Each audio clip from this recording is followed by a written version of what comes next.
Alrighty, so next up, we're going to talk about each of these tabs. It'll probably be a little quicker than going through all the settings, so let me show you here. Your chat tab, this is where you're going to be like, hey, I'm Bob. You can also do /roll 1d20 plus whatever here, so it's another way to roll dice. Not the usual method you're going to end up using, but it is one method for it. And we'll show you some more fun stuff with this when we get a map and tokens. Combat tracker. So if there's tokens and you've selected them as a combat state, they show up here, and we'll explain more of that as we get a map in. Scenes. This is going to be your scene list, so you can make folders. Naming everything Bob because of course I am. Have a folder color, and now you have a folder for scenes. And we'll talk about importing scenes that we downloaded from the mod here soon. Actor directory, you'll notice, you'll start seeing this plutonium import. This is where all of your player characters are going to be. So I'm gonna make Bob. And then this is going to be your character sheet.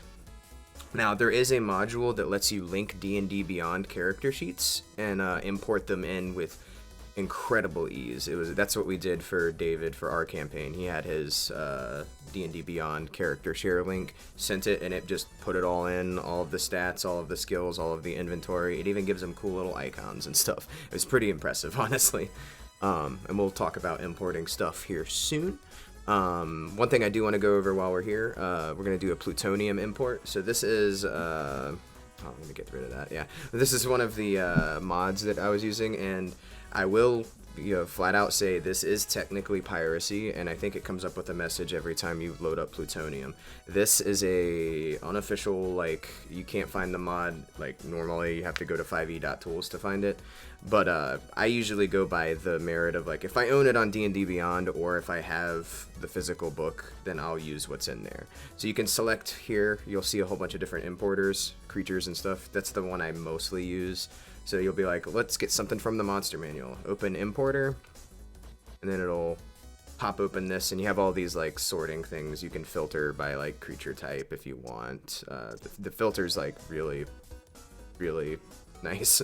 So let's just go ahead and just insert something. Or actually, we'll do this guy, vampire spellcaster. Import, and it'll go for a little bit, pulling all of the info out. And it puts it in a folder called creatures. And this pulls his entire character sheet, all of the features, their legendary actions, the biography page. So this imports them immediately, and you can click and drag them to place them on a map, and then you're done. So that's the biggest reason why I like plutonium import, as well as leveling up.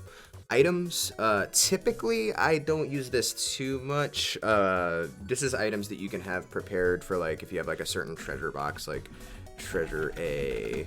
And you can go in here, and you can do the same thing with plutonium import here. The import, oh no, do I have, okay.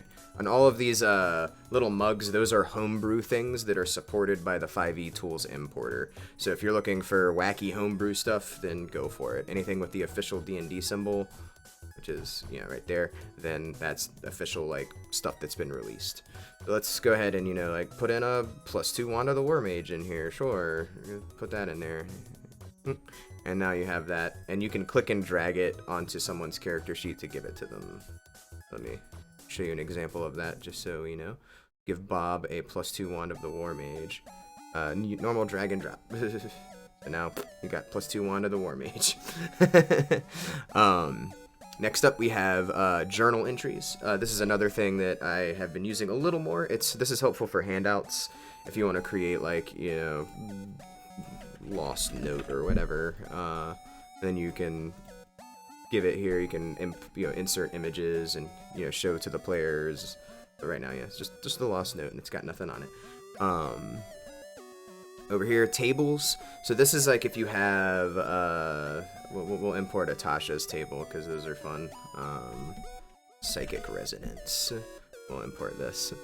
This is if you have rollable tables you want to have available, and you can do this, and if you hit roll on it, yeah, it'll do a little roulette wheel, which is nice, and then it'll roll it in the chat. And if you want to make it just something that only you see, you can click this, and it'll tell you private GM, self roll, etc. But yeah, roll, and then now it'll only say to you. But yeah, so that's rollable tables. If you want to import those, you can create your own and change like the percent effects. That's completely fine. Audio playlists.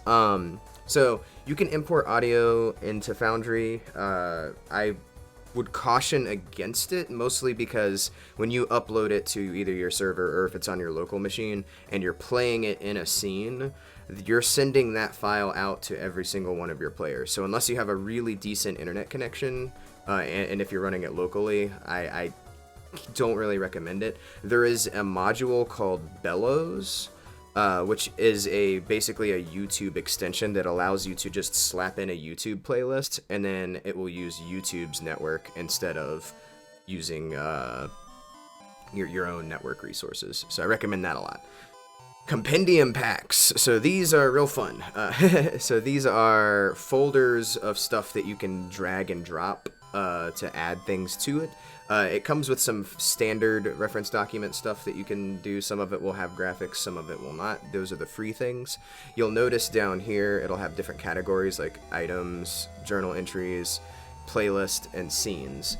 So scenes are where you're going to find all of your modules that are like content pack related. And to import those, I'll show you that real quick. So then this is the free content pack that we have. So we can go ahead and we'll do blacksmith, sure. It'll come up and tell you all of the stuff that this scene is going to be. You can't really edit it. It's just letting you know that these are the settings. Hit that old import button, and then we'll view the scene. So it's imported this, and I'll talk more about scenes and tokens on the next video. Be back in a sec.